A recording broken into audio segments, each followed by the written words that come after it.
Assalamualaikum warahmatullahi wabarakatuh. Kali ini kami akan mempresentasikan materi startup dan apps builder. Definisi dan tujuan startup. Startup berarti rintisan, sehingga bisnis startup adalah semua perusahaan bisnis yang baru berjalan atau baru merintis dan masih dalam tahap pengembangan. Tujuan utama dari startup adalah untuk menumbuhkan perusahaan secara pesat dan konsisten. Dalam jangka waktu singkat, perusahaan ditargetkan bisa tumbuh dan berkembang sehingga produknya cepat dikenal dan laku di pasaran. Kemudian, karakteristik startup: 1. Inovatif dan kreatif. 2. Mengandalkan internet dan teknologi. 3. Fleksibel dan adaptif. 4. Program inkubator dan akselerator. 5. Pentingnya investor. Yang pertama, inovatif dan kreatif. Ciri utama dari perusahaan startup adalah produk dan layanan yang inovatif, selalu melakukan pembaharuan dan mencari alternatif baru, serta kreatif menciptakan hal-hal yang berbeda dari yang sudah pernah ada atau mainstream dalam masyarakat. Yang kedua, mengandalkan teknologi dan internet. Memiliki media online adalah wajib bagi sebuah perusahaan startup. Berbeda dengan perusahaan pada umumnya yang baru mulai menggunakan teknologi internet dan hanya digunakan pada beberapa bidang saja, seperti marketing dan sebagainya. Perusahaan startup sudah memanfaatkan teknologi dan internet sejak awal berdirinya, dan sejumlah besar prosesnya berorientasi pada teknologi ini. Ketiga, fleksibel dan adaptif. Dalam pengembangan produk dan layanannya, startup selalu mengamati masalah dalam masyarakat dan kebutuhan pasar, sehingga kehadiran startup ini lebih fleksibel dan terus diperbaharui untuk menyesuaikan dengan situasi dalam masyarakat agar dapat mengisi dan menjawab kebutuhan yang belum ada sebelumnya. Yang keempat, program inkubator dan akselerator. Inkubator adalah program yang bertujuan untuk membantu perintisan startup pada tahap awal. Program ini mencakup pelatihan, mentoring, dan pendanaan. Sedangkan akselerator dalam program untuk membantu perusahaan berkembang dengan cepat. Program ini mencakup pertemuan dan konsultasi dengan mentor-mentor profesional, termasuk investor, ahli bisnis, dan founder senior. Dan yang terakhir, pentingnya investor. Baik dalam perintisan, modal awal maupun pengembangannya, perusahaan startup mengandalkan sebagian besar pendanaannya dari investor. Jenis pendanaan dalam bisnis startup dibagi dalam 3 kelompok. Yang pertama, bootstrapping atau sumber dana dari pemilik anggota sampai mendapatkan investor.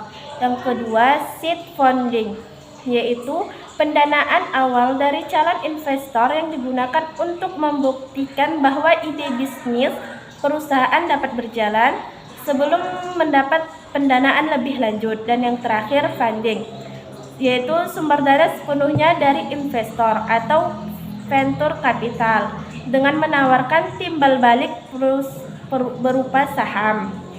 Jenis investasi atau saham yang ditawarkan bisnis startup ada 3. Yang pertama, saham kepemilikan, yaitu investor dapat membagi dalam pengambilan keputusan saat pengelola startup. Yang kedua, profit sharing atau investor menerima sebagai keuntungan serta kerugian startup sesuai investasinya. Yang ketiga, pengembalian, yaitu investor menerima pengembaliannya dana sesuai investasinya dalam jangka waktu tertentu.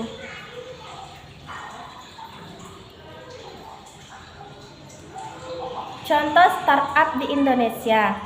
Di Indonesia sendiri terdapat lebih dari 2.000 perusahaan startup dan berada pada peringkat kelima sebagai negara dengan jumlah startup terbanyak di dunia. Startup dibagi ke dalam 5 fase berdasarkan pertumbuhan dan nilai evaluasi adalah nilai ekonomi sebuah bisnis atau perusahaan berdasarkan pertimbangan beberapa faktor. Yang pertama, cockroach atau startup yang baru dirilis dan dalam proses mencari investor atau pendanaan. Yang kedua, ponies, yaitu startup yang sudah memiliki pendanaan sebesar $10 juta dan masih terus ditingkatkan. Yang ketiga, centaurs, yaitu startup dengan nilai valuasi sekitar $100 juta dan dianggap memiliki produk yang sustainable. Yang keempat, unicorn, yaitu startup yang memiliki valuasi di atas $1 miliar. Yang terakhir, decacorn adalah startup dengan level valuasi mencapai $10 miliar dan sangat mungkin untuk ekspansi ke negara lain. Startup juga memiliki kekurangan dan kelebihan. Kelebihan startup yaitu bekerja di startup dapat meningkatkan rasa tanggung jawab karena banyak pekerjaan yang harus dikerjakan. Yang kedua, tempat kerja yang fleksibel dan santai mulai dari outfit, interaksi karyawan hingga jam kerja. Yang ketiga, bisnis startup dapat mendorong inovasi karena bisnis ini memerlukan ide yang inovatif agar tidak terkalahkan dengan kompetitor. Yang keempat, lingkungan bisnis yang kompetitif adalah hal yang lumrah di dunia startup karena banyak sekali yang memperjuangkan ide yang hampir serupa dan mereka yang dapat bertahan yang senang. Kekurangan startup yaitu kesempatan untuk belajar tinggi bagi pemilik dan karyawan karena sebagai besar tanggung jawab harus dikerjakan oleh orang yang sama dalam berbagai peran. Yang keempat, risiko kegagalan tinggi terutama jika pemilik bisnis tidak terjun langsung dan fokus membangun bisnis tersebut. Seringkali permasalahan startup yang gagal adalah karena pemilik bisnisnya menyerahkan pekerjaan kepada karyawan sementara dirinya masih bekerja di tempat lain. Memiliki stres kerja yang tinggi karena bisnis startup memiliki perputaran yang cepat sehingga seringkali karyawan menjadi overwork dengan kompensasi yang tidak sepadan dengan jam kerja. Yang terus tidak memiliki cukup modal untuk melanjutkan operasional bisnis karena bisnis belum menghasilkan keuntungan. Tipe perusahaan startup. Yang pertama, lifestyle startup. Lifestyle startup dibuat oleh mereka yang memiliki hobi, punya semangat tinggi untuk mengerjakan passion mereka, dan ingin mencari nafkah dengan melakukan sesuatu yang mereka sukai. Contoh lifestyle startup adalah sekolah tari yang dibuat oleh penari yang memiliki impian untuk mengajarkan orang awam menari dengan lebih baik. Yang kedua, small business startup. Small business startup adalah bisnis skala kecil yang dibuat oleh orang biasa dengan pembiayaan yang dilakukan oleh mereka sendiri. Bisnis ini lahir dari keinginan perusahaan untuk memulai bisnis dengan menyediakan modal yang cukup untuk stabil secara finansial maupun bisnisnya belum tentu berkembang pesat, sehingga bisnis ini tumbuh dengan kecepatan mereka sendiri. Jika pemilik giat memacu bisnisnya, maka bisnisnya pun akan lebih cepat berkembang. Contoh dari small business startup adalah toko kelontong, penata rambut, tukang roti, atau agen perjalanan wisata. Yang ketiga, scalable startup. Scalable startup adalah jenis perusahaan startup yang dapat diskalakan seperti perusahaan di ceruk teknologi karena dianggap memiliki potensi yang besar. Bisnis startup berbasis teknologi umumnya memiliki lebih banyak kemudahan untuk menerima investasi dan tumbuh menjadi perusahaan berskala internasional. Scalable startup adalah jenis perusahaan yang membutuhkan riset pasar menyeluruh untuk mengidentifikasi peluang pasar yang dapat dieksploitasi. Tipe perusahaan startup ini memperkerjakan orang-orang terbaik dan mencari investor untuk mengembangkan ide dan skala mereka. Contoh scalable startup adalah Google, Uber, Facebook, dan Twitter. Yang keempat, viable startup. Viable startup adalah perusahaan rintisan yang bisa dibeli dan dibangun dengan tujuan untuk diakuisisi perusahaan lain di masa depan, sehingga tujuan mereka bukan untuk memperluas bisnis namun untuk diakui sejak dini. Dalam industri teknologi dan perangkat lunak, beberapa pengusaha merancang startup-nya untuk kemudian dijual ke perusahaan yang lebih besar. Contoh perusahaan besar yang melakukan viable startup adalah Amazon dan Uber. Yang kelima, social startup. Social startup adalah perusahaan rintisan yang dirancang sebagai sebuah bisnis yang tidak hanya berorientasi dengan uang tapi juga untuk dapat berbuat baik bagi orang lain. Social startup adalah perusahaan yang diciptakan dengan tujuan menggunakan ide untuk menciptakan perubahan positif. Contoh social startup adalah badan amal dan organisasi nirlaba. Dan yang terakhir, large company startup. Large company startup adalah perusahaan besar yang biasanya memiliki umur terbatas karena preferensi pelanggan, teknologi dan pesaing yang berubah seiring dengan berjalannya waktu. Startup yang dibuat oleh perusahaan besar memiliki tujuan dapat memperkenalkan produk baru atau menjangkau audiens baru yang mendapat dukungan modal dari bisnis perusahaan besar. Namun setiap bisnis baru yang dibuat oleh perusahaan besar akan dianggap sebagai startup yang menjadi bagian dari perusahaan besar tersebut. Setelah penjelasan di awal tentang startup, kita akan lanjut bahas tentang apps builder. Apa itu apps builder?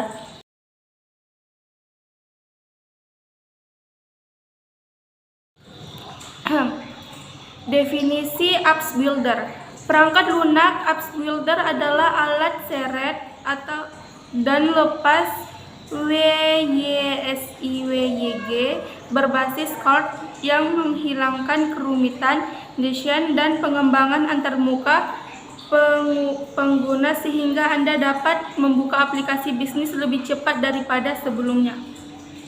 Mulai aplikasi Anda dari awal atau pilih dari pustaka, template siap pakai atau tata letak layar responsif dan sesuai dengan mudah. Pembuat aplikasi low code menghadirkan kata alak berisi 60+ Ctrl UI untuk memulai desain produk digital Anda berikutnya. Konsumsi aplikasi tinjau pasar.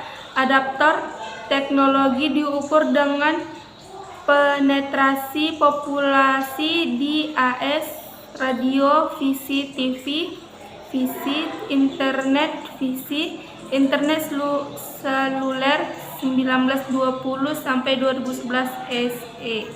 Bisa kita lihat di gambar di bawah ini. Kemudian selanjutnya peluang pasar. Perhatikan saja gambar yang ada di bawah ya teman-teman. Nah, kekurangan dan kelebihan apps builder. Apps builder juga memiliki kekurangan dan kelebihannya masing-masing. Kelebihan apps builder adalah memberikan layanan yang inovatif dan interaktif kepada pengguna. Kemudian meningkatkan kehadiran merek di seluruh saluran baru dan memanfaatkan jalur bisnis baru. Sedangkan kekurangan apps builder adalah proses pengembangan dan pembaruan aplikasi seluler mahal dan memakan waktu konsumsi. Sebagian besar perusahaan hanya mengembangkan aplikasi platform tunggal. Kemudian solusinya adalah apps builder menawarkan alat yang mudah dikelola sendiri untuk membuat, menerbitkan, dan terus memperbaharui aplikasi. Yang pertama, aktifkan untuk membuat 5 aplikasi asli dalam satu proses, yaitu Apple iOS atau iPhone, iPad, ponsel dan tablet Android, Windows Mobile, aplikasi web HTML5, toko Google Chrome, dan terakhir plugin WordPress. Yang kedua, hindari masalah teknis, keuangan, dan waktu. Apps Builder Code Publishing untuk seluler. Apps Builder membuat cepat dan mudah untuk mengakses hampir semua hal di perangkat yang Anda gunakan setiap hari, memungkinkan untuk memperbaharui konten secara instan dan penerbitnya secara real-time. Dalam hal pembaruan aplikasi tidak perlu dikirim lagi di toko aplikasi, menghematkan banyak waktu. Semua konten disimpan di cloud. Anda dapat mengaksesnya dalam semua perangkat Anda. Apps Builder, setiap aplikasi dapat diunduh di semua 7 versi. Anda membutuhkan kekurangan dari 10 menit untuk membuat dan menerbitkan aplikasi. Fitur aplikasi, kita bisa lihat gambar di bawah ini ya teman-teman. Di situ sudah tersedia seperti teks, blog or news, foto, video, feed RS, Facebook, Twitter, Flickr, URL web, wall chat, maps, musik, shop, contacts, and custom code. Kemudian selanjutnya fitur aplikasi 2, unggah konten online. Apps Builder memberikan Anda kemampuan untuk mengunggah konten offline, gambar, video, dan lain-lain dengan mudah. Mengaktifkan untuk memperbarui aplikasi tanpa memiliki konten online apapun. Yang pertama, tampilkan konten berdasarkan lokasi dan hasilkan kupon lokal dan kode QR. Yang kedua, unggah konten offline Anda, file PDF, gambar, kontak, dan perbarui aplikasi Anda. Selanjutnya, plugin WordPress. App Builder telah mengembangkan plugin pertama untuk WordPress yang memungkinkan blogger dan administrator situs mengubah konten mereka menjadi aplikasi asli atau siap dipublish di toko. Untuk Apple, Android, Windows, dan aplikasi web, 1. Tidak diperlukan pengodean. 2. iPhone asli, iPad, Windows Mobile, dan aplikasi Android atau smartphone dan tablet. Yang ketiga, terbitkan di App Store, Market Android, Windows, dan Marketplace. Dan keempat, pembaruan dan statistik grafik. Kemudian bagaimana itu bekerja? Yang pertama, buat aplikasi Anda, kemudian pilih versi, dan terakhir publikasikan aplikasi Anda. Kunjungi appsbuilder.com dan coba buat aplikasi pertama Anda. Tidak perlu berlangganan. Kita bisa lihat gambar di bawah ini. Yang pertama, kita bisa ubah nama aplikasinya. Kedua, ubah ikon dan ukuran. Yang ketiga, cukup seret halaman dari menu bawah untuk membuat halaman atau subhalaman baru. Yang keempat, kustomisasi ikon aplikasi, gambar, splash, dan lainnya. Dan terakhir, klik ikon untuk menyisipkan konten halaman. Kemudian lihat secara real-time tampilan aplikasi Anda. Klik ikon untuk menjelajahi aplikasi Anda, seperti yang Anda lakukan di ponsel cerdas. Kemudian kalau ada link ataupun kode QR, atau klik tautan di bawah pratinjau, pindai kode QR, dan coba aplikasi web di ponsel Anda. Dan aplikasi sudah siap. Unduh aplikasi Android asli, download ataupun kode QR, kita bisa mengunduhnya langsung. Sedangkan kalau mengunduh di aplikasi iPhone atau iPad asli, sebelum mengunduhnya kita perlu menandatangani di Apple Store dan kembali ke sini buat akun Apple diaktifkan. Jika kita memiliki akun pengembang, klik di sini untuk melanjutkan. Pengunduhan Apple memerlukan akun pengembang Apple. B2B CMS Apps Builder. Dengan aplikasi Builder CMS, Anda dapat mengembangkan dan mengelola aplikasi untuk prospek dan pelangganan Anda.